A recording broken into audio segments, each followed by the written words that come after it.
Committee on Tribal Unity CoTU na sindon Remembrance Day Gitauram Kangpokpi District ke Brigadier M Thomas Ground laiba CoTU office ta kugizo miyam na sarukya aduna pangthokre Thoram aduga mari lainana CoTU gi Joint Secretary Lamilun Singh Sitna phongdokhibada mamchahi English ani kunmanga December kunithoida Sardar Hills Kangpokpi District ke Civil Society Organization singi oiba mifamna tha khudingi tang ahum asibu Remembrance Day haina pangthoknaba amata oina warip launakhe Thoram asi maru oina English Nikul Humdogi me Humdagi Toklakliba, Irang the Tawai Takrabakuki Zo Singbu Ikai Kumnaba Amade, Ngasi Fauba Lanjen Naduna, Lady by IDP Sing Nathing Bakudong Chada Bakayadugi Yenglaga, Chatagadabane, Takudingi, Tang Humda, Remembrance Day Numit Asida, District Pumba complete shutdown Chatagane, Numit Asilangaki Office Sing, Private Institution Sing, Educational Establishment Sing Amade, Business Pumba, Lepkane, Thoramase, Kangpokpi District Oina, Mafam Manga Habidi Martyr Cemetery,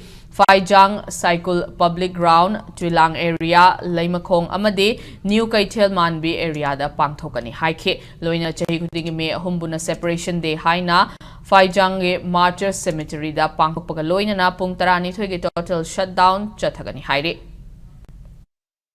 These collective decisions reflects the unbreakable resolve of the Kukizo people to remember our martyrs, stand with our displaced brethren, and assert our dignity, history, and rightful existence. These resolutions shall be observed in letter and spirit by all concerned. As we now stand completely and irreversibly separated from the majority Métis community, we on these solemn occasions formally call upon the Government of India to recognize and implement our legitimate and constitutionally justified demand for separate administration in the form of union territory with legislature.